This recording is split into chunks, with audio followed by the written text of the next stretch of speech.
So I am Harneet Kaur and we will be taking your economics. So our first chapter is graphs in economics. हम सबको पता है कि graph का मतलब क्या होता है.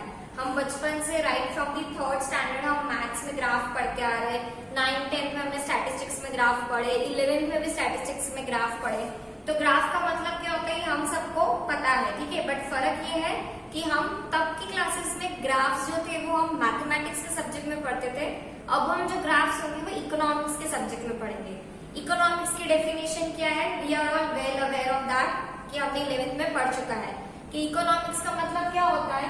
हर वो चीज जो कि हमारी कंट्री की इकोनॉमी से रिलेटेड होती है, एक एक इंडिविजुअल से रिलेटेड होती है, उनकी income, demand, supply etcetera etcetera, उस सब की जो स्टडी होती है उसको हम इकोनॉमिक्स कहते हैं, ठीक है.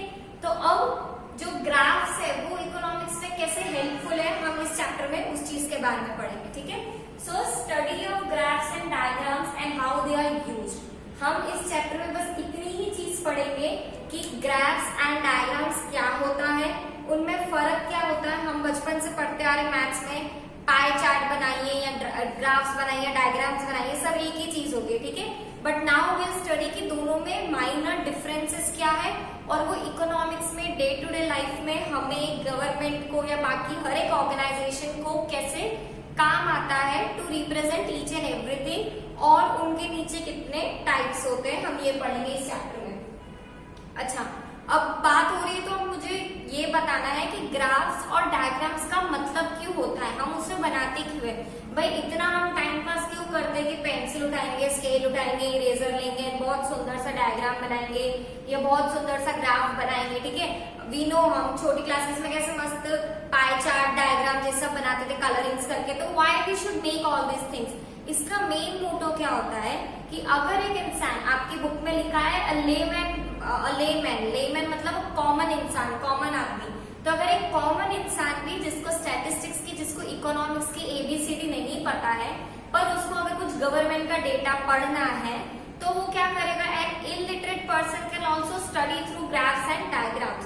यही लिखा है मैंने कि an illiterate person can also understand economics and its things by the way of graphs and diagrams. कि एक इंसान अपनी जितनी भी इकोनॉमी में चीजें हो रही है, गवर्नमेंट अगर डेटा रिलीज कर रही है, गवर्नमेंट हर दूसरे तीसरे दिन कोई ना कोई डेटा रिलीज करती है. फॉर एग्जाम्पल अभी लेटेस्ट एग्जाम्पल देखो कोविड में रोज कोई ना कोई डेटा गवर्नमेंट रिलीज करती है. आज इतने केसेस हुए, इतनी रिकवरी हुई, इतने लोगों की इस चीज से डेथ हुई, एक्सेट्रा एक्सेट्रा. तो अगर वो एक पढ़े लिखे मतलब एक इलिटरेट इंसान को भी अगर वो समझ में आना है तो वो क्या करती है, गवर्नमेंट हम देखते हैं हर एक न्यूज़पेपर में भी हमें डायग्राम्स मिलता है, पाईग्राफ मिलते हैं, बार ग्राफ्स मिलते हैं. तो उसके कारण क्या होता है, बहुत इजी हो जाता है जानना कि गवर्नमेंट हमें क्या कहना चाह रही है, ठीक है.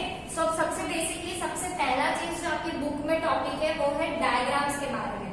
डायग्राम्स क्या चीज होती है, हम स्कूल टाइम से हम right from the very lower classes हम साइंस में डायग्राम्स बनाते आए, ठीक है. तो जनरली डायग्राम का मतलब क्या होता है, हम बुक में देखते तो उसमें या तो फिगर लिखा होता है या तो पिक्चर लिखा होता है. तो ultimately diagram is equivalent to picture. कि आपके पास एक डेटा है, आपके पास एक ऑब्जर्वेशन दिया है, एंड डेटा और ऑब्जर्वेशन क्या होते हैं, we are well known to this term, right. कि जितने भी हमारे पास सब चीजें पड़ी हुई इसमें से हमें छाट के एक पूरा ग्राफ बनाना है. तो डायग्राम का मतलब क्या होता है, it is a representation of observation.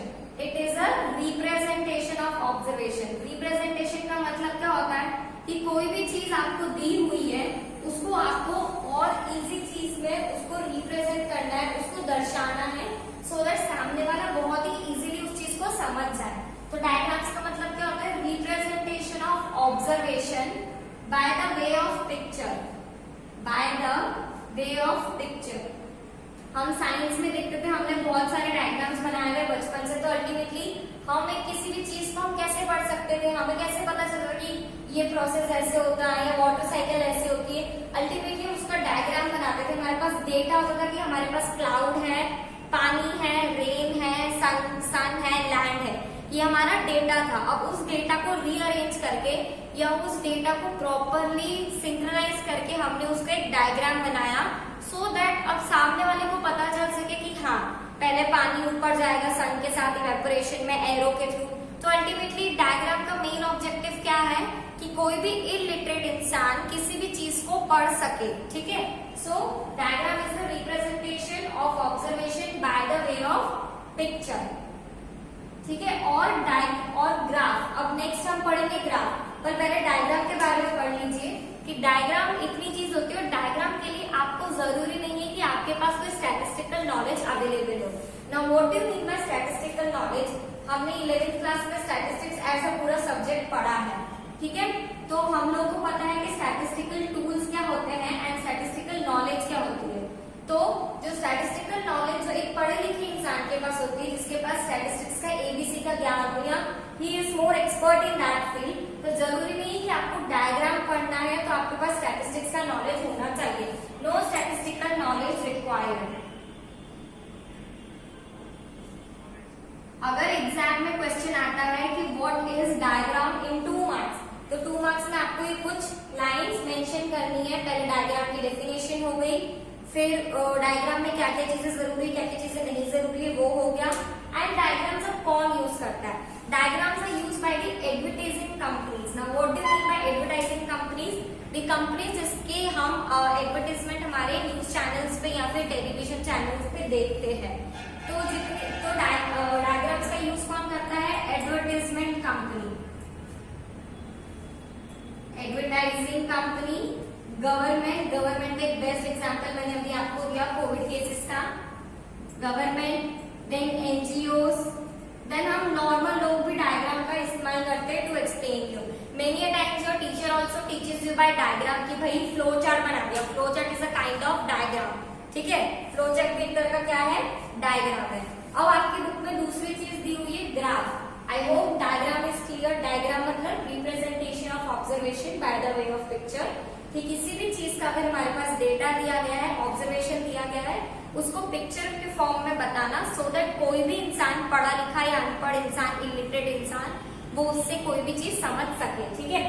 Diagram में स्टैटिस्टिकल नॉलेज रिक्वायर्ड नहीं होती है। इसीलिए कहते हैं कि इलिटरेट पर्सन भी डायग्राम को इजीली अंडरस्टैंड कर सकता है, इंटरप्रेट कर सकता है। Third is it is used by advertising companies, government NGOs and by an individual also. Individual मतलब कोई भी एक नॉर्मल पर्सन भी डायग्राम्स को यूज कर सकता है। हम लोग भी एग्जाम में जब आपकी बोर्ड एग्जाम होती है तो बोर्ड एग्जाम में बीइंग एक flow chart diagram, so that जो इन्विजिलेटर है, जो भी चेकर है हमारी कॉपी का, वो अच्छे से हमारी चीजों को समझ सके। तो अल्टीमेटली हम हमारे आंसर शीट्स में डायग्राम्स भी बनाते हैं, सो दैट सामने वाला अच्छे से समझ सके कि हमें सब कुछ आता है और हमें अच्छे मार्क्स दे सके। तो अल्टीमेटली डायग्राम का ये रोल है। नेक्स्ट आपकी बुक में टॉपिक है ग्राफ। ग्राफ क्या है? It is a technical thing. सबसे मेन चीज अगर आप ग्राफ के आंसर में लिखोगे तो पहला जो टर्म यूज होना चाहिए, it is a technical term या फिर टेक्निकल थिंग, ठीक है। कि ग्राफ के लिए हमें क्या चाहिए? हमारे पास स्टैटिस्टिक्स का नॉलेज होना चाहिए। ग्राफ के लिए हमारे पास स्टैटिस्टिक्स का नॉलेज होना चाहिए। क्यों होना चाहिए? बिकॉज ग्राफ हर कोई इंटरप्रेट नहीं कर सकता है। अगर हम लोग भी अगर अभी न्यूज़पेपर में कोविड केसेस के देख रहे हैं तो हमारे पास डायग्राम्स दिए हुए हैं तो इट्स वेरी गुड, पर अगर ग्राफ दिए हुए तो अल्टीमेटली उनको प्रॉपर रिप्रेजेंटेशन करना पड़ता है कि ये x axis, y axis, x axis पे ये लोग है, वाई एक्सिस पे इतनी क्लासिफिकेशन है, तो अल्टीमेटली हमें पता चलता है। जबकि डायग्राम में क्या होता है, हम बहुत सारे रोड्स पे भी देखते हैं, कोरोना के लिए अवेयरनेस क्रिएट हो रही है, क्या पर्सन ने अगर एक एनिमेटेड कार्टून बनाया गया जो मास्क पहन रहा है, तो it is for creating self awareness, whereas graphs is used mainly for information, delivering information। ध्यान से सुनना क्योंकि इन्हीं टॉपिक में से हम इसका डिफरेंशिएशन भी पढ़ेंगे। पहला पॉइंट हमने ग्राफ के बारे में क्या पढ़ा कि it is a technical term और अ थिंग। इसके लिए हमारे पास एक टेक्निकल नॉलेज रिक्वायर्ड होती है, स्टैटिस्टिकल नॉलेज रिक्वायर्ड होती है। तीसरी है डिलीवरिंग इंफॉर्मेशन, कि ग्राफ का मेजर काम क्या होता है? इंफॉर्मेशन को डिलीवर करना, and it is again drawn on paper। ये तो बेसिक सी चीज है। it is a similarity of graph and diagram as well, कि डायग्राम और ग्राफ दोनों ही drawn on paper होता है। ऑब्वियसली हम में तो ग्राफ या डायग्राम नहीं बना सकते है ना, we make it on paper and on with the help of statistical tools। Next is graphs are used by the researchers and educationalist. Use कौन करता है? हमने वहां पे देखा था कि मेजरली जो डायग्राम्स है उसको एक एडवर्टाइजमेंट कंपनी, गवर्नमेंट ऑर्गेनाइजेशंस या फिर एनजीओ यूज करते हैं टू क्रिएट अवेयरनेस, कि हम हमारी जनता में अवेयरनेस क्रिएट करते हैं। पर ग्राफ कौन यूज करता है? Graph is use majorly by researchers and educationalists. Now what do you mean by the term researchers? Researcher मतलब हर वो इंसान जो कि किसी एक फील्ड में रिसर्च करता है, ठीक है। अब ये जो कोविड इतना आ रहा है, पहले 1 म्यूटेंट था वेरिएंट में, अब सेकेंड वेरिएंट आ गया, ट्रिपल वेरिएंट आ गया इंडिया में, तो अल्टीमेटली इसके बारे में जान पहचान कौन कर रहा है कि हाँ इतने वेरिएंट आ गए, तो वो कौन करता है? रिसर्चर्स करता है। कैसे करते हैं? कि पिछले साल जनवरी में इतने केस थे, मार्च में इतने गए, हर महीने इतने केसेस गए, हर दूसरे दिन में इतने केसेस मल्टीप्लाई हुए। तो ultimately they with the help of the graph understand each and every minute thing and उसके अकॉर्डिंगली वो एक कंक्लूजन पे आते हैं जो कि पूरी कंट्री के लिए वैलिड होता है। Then graphs are not used for conveying minute information. मतलब अगर आप ग्राफ को बहुत ही मतलब if you are using graph for minute information then it is not the right statistical tool. Why is it not the right statistical tool? क्योंकि आप एक चीज के लिए ग्राफ नहीं बनाओगे। हमने पिछले साल अगर डिमांड पढ़ा है तो डिमांड में भी हमने क्लियरली देखा था कि 2 तरह के डिमांड होते हैं, individual demand and market demand. तो इंडिविजुअल डिमांड के लिए भी हमारे पास पूरा डेटा होना चाहिए कि इतने रुपए में इतनी प्राइस बढ़ रही थी, इतने में इतनी बढ़ रही थी, तभी we were able to make graphs है ना, properly schedule properly etcetera. But ultimately अगर हमारे पास एक ही डेटा होगा, मतलब सिर्फ एक ही चीज गिवन होगी, तो हम उसके लिए कैसे ग्राफ्स बनाएंगे? So ultimately we make graphs for delivering lots of information, ठीक है। नेक्स्ट इज आपके बुक में दिया हुआ है कि what is discrete and continuous frequency. Now I hope ये तो सबको पता होता है, राइट फ्रॉम द 5th और 4th स्टैंडर्ड हमारी मैथमेटिक्स के टेक्स्ट बुक में आता है कि डिस्क्रीट फ्रीक्वेंसी क्या होता है, कंटिन्यूअस फ्रीक्वेंसी क्या होता है। But still I will be teaching that in very short कि डिस्क्रीट और कंटिन्यूअस फ्रीक्वेंसीज में क्या फर्क होता है। नाउ फॉर एग्जांपल अगर यहाँ पे मैंने लिखी है प्राइस और यहाँ पे लिखी है डिमांड, ठीक है, ये मैं एक स्केड्यूल बना रही हूँ प्राइस और डिमांड का। प्राइस 1, 2, 5, 7, 10। प्राइस 1 रुपए है तो डिमांड कितनी हो गई? 100, यहाँ पे 80, 60, 50 एंड 40, ठीक है। तो अल्टीमेटली ये क्या है? ये एक डिस्क्रीट फ्रीक्वेंसी है। ये क्या है? ये एक discrete frequency. Now why is it a discrete frequency? Because कि यहाँ पर एक ही चीज दी है, इस तरफ भी और उस तरफ भी, ठीक है। ये आपको स्टैटिस्टिक्स में भी काम आएगा, मैथमेटिक्स में भी काम आएगा, एंड इकोनॉमिक्स और उसके ग्राफ्स के जो सब्जेक्ट है इट इज नॉट नेसेसरी कि आपको सिर्फ 12th में काम आएगा to appear in the board exam. आपको आगे भी for a daily routine also you will be very helpful with the concept of the graphs and diagrams. तो discrete frequency distribution, discrete frequency series इसको क्यों कहा जाता है? बिकॉज यहाँ पर इस तरफ भी एक चीज है और उस तरफ भी एक चीज है।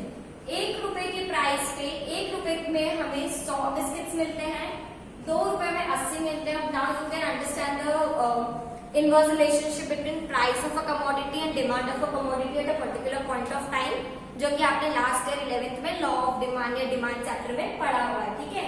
तो अल्टीमेटली यहाँ पे जो मैंने डेटा बनाया है उसमें 1 रुपए की प्राइस पे 100 की डिमांड है, 2 पे 80, 5 पे 60, 7 पे 50 एंड 10 पे 40। तो यहाँ पे कुछ भी ऐसा नहीं, यहाँ पे सब इंडिविजुअल दिया है कि 1 पर ही इतनी है, 2 पर ही इतनी, ऐसा नहीं बोला कि 1 से 2 में उतनी है, 2 से 5 में उतनी है। यहाँ पे इंडिविजुअली बात की गई है, इसलिए इसको हम डिस्क्रीट फ्रीक्वेंसी कहते हैं।